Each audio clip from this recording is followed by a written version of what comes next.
So as we've been transitioning into this Aquarius age and the water bearer age, this age is about the rising of the masculine energies ascension into its divine feminine fold, right?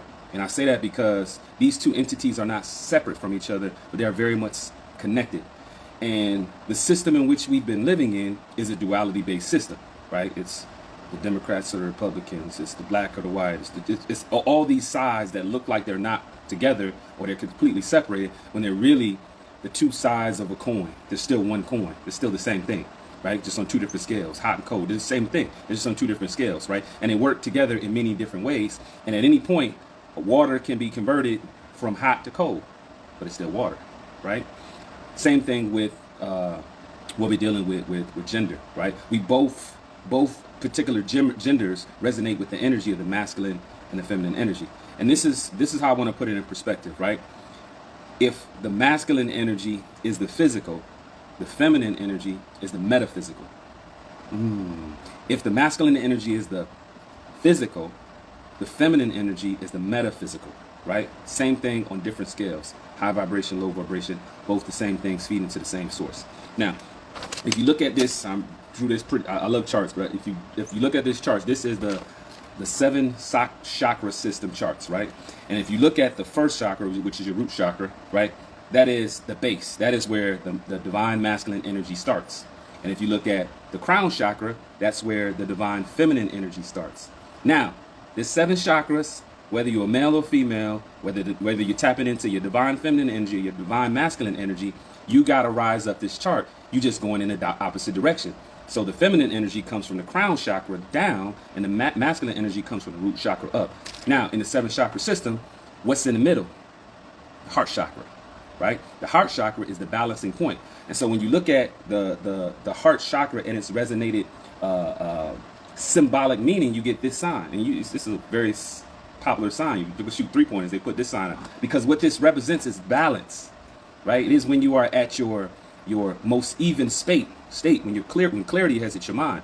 And so both of those energies are going in the opposite direction to get to the middle way. Now, I know people are gonna be like, well, there's more than seven chakras, but you can't skip the first grade, right? And so the first level of consciousness and rising in conscious in your energetic consciousness, right, is the frequency of love. So if you can't get past, if you can't get to the balancing point of love, if you can't get into tap into any other chakras, right? And so what does war do in hindering us from getting past the first seven chakra system? Because you ain't gonna have love in your heart if you at war. How you gonna have love in your heart when you at war, right? And this is where we really tap into. Look at Malcolm X, right? When he was on his old Kofi Brown, right? By all means necessary, he wasn't there. When he tapped into that love frequency, oh, he was a threat. He was a threat. He was a threat. So let me really break down and let me understand the science of this, right? Again, these feminine is the metaphysical, masculine is the physical. They meet in the middle, right? But as you evolve from the divine masculine energy, you got to rise up. And as you come down from the feminine energy, you got to get to your root chakra. So this is what I say.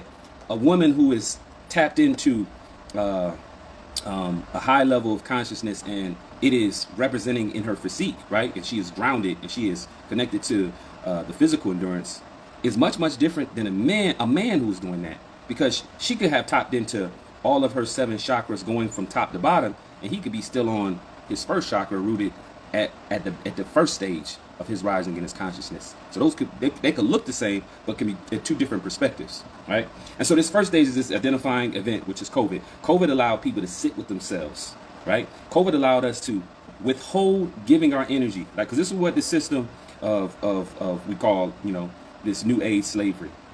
I give my energy to my job. I just go out and I just give my energy willingly to this system, right? And then when I come home, I'm drained, right? The system of Babylon drained me like a vampire sucking my blood. But when COVID hit, no, it's just you. Now you got to sit with your energy. Most people had to realize, do I even like myself? Do I even like the environment I'm in? Do I like the person that I'm concubining with, that I'm living with in this particular space, right? And so COVID allowed us to turn a mirror to ourselves and our environments. And it created the environment for the war to begin. Because once people started looking at themselves, right, what's going to happen? I want to see myself. I'm going to look at somebody else. So now this hyper critical nature that should be the self-reflection improve now is pointing the fingers at why everything was. It's because this person right here. It's because my partner. So what's going to happen? Increasing in divorce, increasing in failure relationship, increasing in the unwillingness to be in a relationship.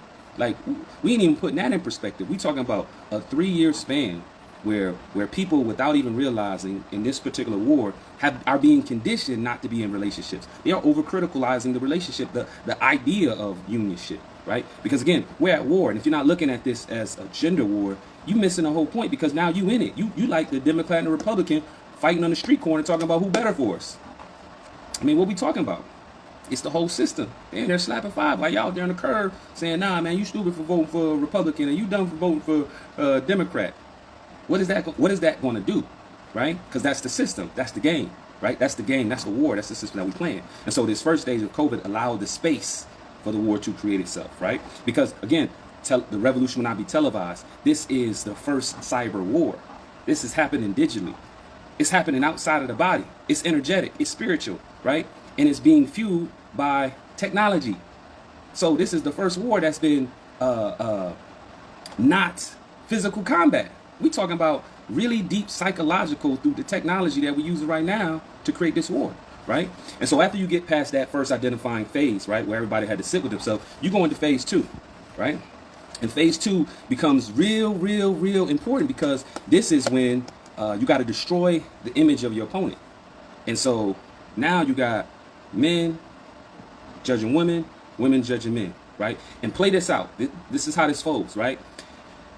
Before you even strike your opponent, you have to lower the image of your opponent to everybody else, right? For us to go out there and bomb countries in the Middle East, we had to make these people look so despicable that bombing them was like, yeah, let's do it, get them.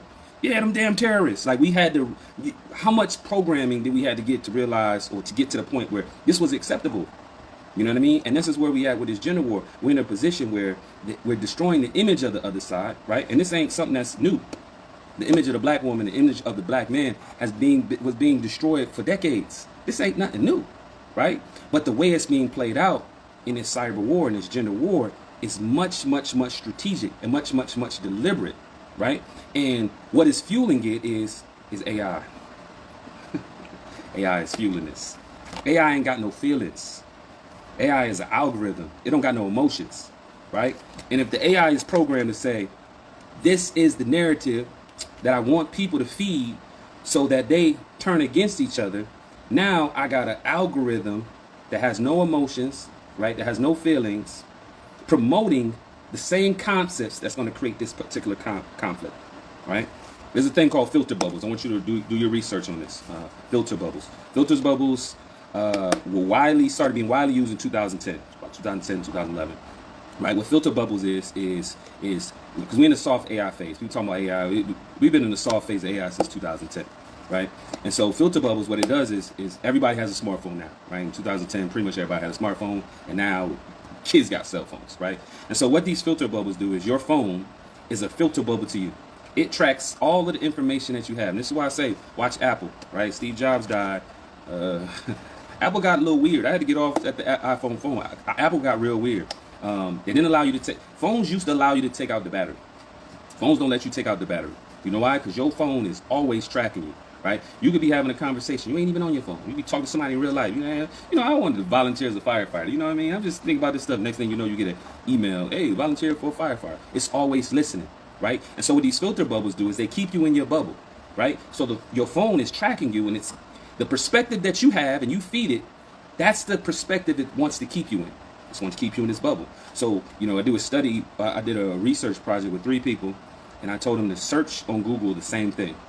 Do you know all 3? These people like very different people. They were not like in the same circle people. We're not talking about 3 homeboys. Y'all do this. Y'all fucking first pages go all look the same. But I'm talking about 3 completely different people, like different economic status, different races, different backgrounds. 3 different people. They searched the same thing, 3 different first pages, all different results. Right? Because the filter bubble that's crafted for their prototype is different than the filter bubble that's crafted for this person's prototype. Because what the phone is trying to do and what this technology is trying to do is trying to keep you in your bubble of consciousness. It don't want you to think outside the box. So it's about to keep you in your small ass box. So it's going to feed you information that you know is right? That you would agree with, right? And they use this to say this is a marketing thing because they use this to try